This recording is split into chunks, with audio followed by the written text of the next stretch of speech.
আসলে কি বাংলাদেশ বিক্রি হওয়ার পথে কিনা, বা এর আগেও ইতিহাসে দেশ বিক্রি হয়েছে কিনা। গত 1-1.5 বছর ধরে একটা কথা আমরা প্রায় সবাই শুনছি যে দেশ বিক্রি হয়ে গেছে, এবং এটা ইদানিং খুব বেশি শোনা যাচ্ছে যে দেশ অন্তর্বর্তী সরকারের আমলে বিক্রি হয়ে গেছে। এই ধরনের কথা কিন্তু চলমান। তো আজকে আলোচনা করব কিভাবে একটি দেশ আসলেই বিক্রি হয়ে যায়, আসলে কি বাংলাদেশ বিক্রি হওয়ার পথে কিনা, বা এর আগেও ইতিহাসে দেশ বিক্রি হয়েছে কিনা। তো ইতিহাস ঘাটলে আপনারা দেখবেন এই ভারত ইস্ট ইন্ডিয়া কোম্পানির কাছে কিন্তু বিক্রি হয়ে গেছিল। ঠিক একইভাবে শ্রীলঙ্কার ঘটনা আছে, হ্যাঁ, এবং চায়নাও এক সময় বিক্রি হয়ে গেছিল। এখন এই যে বিক্রি হয়ে যায়, একটা দেশ বিক্রি হয়ে যায়, এটা আসলে কিভাবে বিক্রি হয় সেটা আসলে আমরা যদি না বুঝি বা না খেয়াল করি, তাহলে আমাদের ভবিষ্যৎ প্রজন্ম কিন্তু বিশাল গুলামি, বিশাল মানে এটা কি বলবো, মানে ওই যে একসময় আমরা নীল চাষিদের কথা শুনছি না, একসময় তো এই ধরনের ব্রিটিশরা আমাদের এই দেশে আসছিল। তো ব্রিটিশরা এসে যা করছিল সেই ইতিহাস কিন্তু আমাদের পূর্বপুরুষরা কিন্তু বহন করে। তার মানে দেশ যে বিক্রি হয়ে যাচ্ছে বা বিক্রি হয়ে গেছে, এইটাকে আসলেই সত্যি কি না সেটাই আসলে বলতে চাচ্ছি। তো সাধারণত দেশ কিন্তু আসলে, হ্যাঁ, আমেরিকারও একটা ঘটনা আছে, আমেরিকার একটা অঙ্গরাজ্য এইভাবে একটা দলিল করে বিক্রি করে দিচ্ছে, এটা একটা ঘটনা আছে। কিন্তু সাধারণত দেশ এখন যে সিস্টেম বা দেশ যেভাবে বিক্রি হয় সেটা হচ্ছে যে আপনার দেশের সব কিছু নিয়ন্ত্রণ যারা করে তারাই আসলে প্রকৃতিগতভাবে দেশের মালিক। এটা হচ্ছে খাস বাংলায় কথা।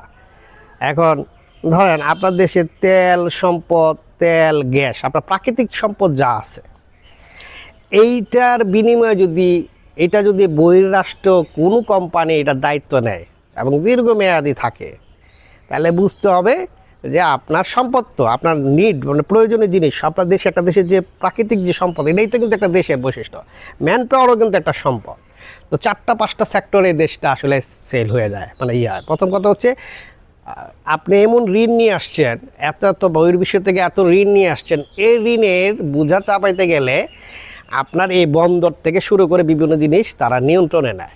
বিশেষ করে বন্দর, পোর্ট, খনিজ তেল গ্যাস উৎপাদনের যে বিষয়গুলো, যে জায়গাগুলো আমরা যে সম্পদ পাইছি, মায়ানমার কাছে আমরা একটা তেলের খনি পাইছি না, এইগুলো যখন বাইরের কোনো কোম্পানি নিয়ন্ত্রণে দেয়, তখন বেসিক্যালি আপনার দেশের অর্থনীতি তার কাছে চলে যায়। মানে আপনার দেশের বেচা মোটামুটি কনফার্ম। তারপরে হচ্ছে যে আপনার দেশের ভিতরের সিদ্ধান্ত, রাজনৈতিক সিদ্ধান্ত, নির্বাচন সহ অন্যান্য জায়গায় যদি এটা বহির্বিশ্বের লোকজন এসে নিয়ন্ত্রণ করে, তারা যদি এটার ভিতরে ইনক্লুড কন্টিনিউয়াসলি থাকে, তাহলে আপনাকে বুঝতে হবে যে আপনার দেশ আপনার নিয়ন্ত্রণে নাই। আচ্ছা, আরেকটা খুব ইম্পর্টেন্ট, সেটা হচ্ছে আপনার দেশের জনগণ আপনার ইতিহাসকে যদি অস্বীকার করতে থাকে, এইটাও একটা প্রপাগান্ডা তৈরি হবে। এবং আপনি আরেক দেশের কালচার, আরেক দেশের মানে কালচার যদি আমরা যেমন ভারতীয় কালচারটা পছন্দ করি, আমেরিকান কালচার পছন্দ, এটা যখন আস্তে আস্তে হইতে থাকবে, তখন কিন্তু আপনার নিজস্ব কালচার যখন মরে যাবে, তখনও কিন্তু অটোমেটিক দেশ তার নিজস্ব জায়গা থেকে, অর্থাৎ দেশটা থাকবে, এটা অনেকটা খোলসের মতো, কিন্তু সব কিছু বাইরের নিয়ন্ত্রণে চলে যায়। তো বাংলাদেশের দিকে তাকাইতে হবে এবং দেখতে হবে যে আসলে বর্তমান সিচুয়েশনগুলো কোন দিকে। আমরা কি এরকম ঋণের বোঝার কারণে করতেছি, আমরা কি এই চুক্তিগুলোর সাথে জড়িত, ঠিক একইভাবে কী কী চুক্তি আছে, এই জিনিসগুলো খোলা হওয়া খুবই ইম্পর্টেন্ট। এটা যদি না হয়, আমাদের জেনারেশন, আমরা তো আর কত বছরই বাঁচবে, কিন্তু আমাদের পরবর্তী জেনারেশন ওরা তো অন্য কোথাও যাবে না, ঠিক আছে না? তো এইভাবেই তো একটা দেশ এইভাবে শেষ হয়। আমাদের সামনে কিন্তু পৃথিবীর আরও অনেক দেশের এরকম, আফ্রিকার অনেক দেশ আছে এবং অনেক দেশের এরকম ঘর আছে যাদের ইতিহাস ঘাটলে দেখবে যে তাদের সব ছিল কিন্তু কিছুই নাই একটা সময়।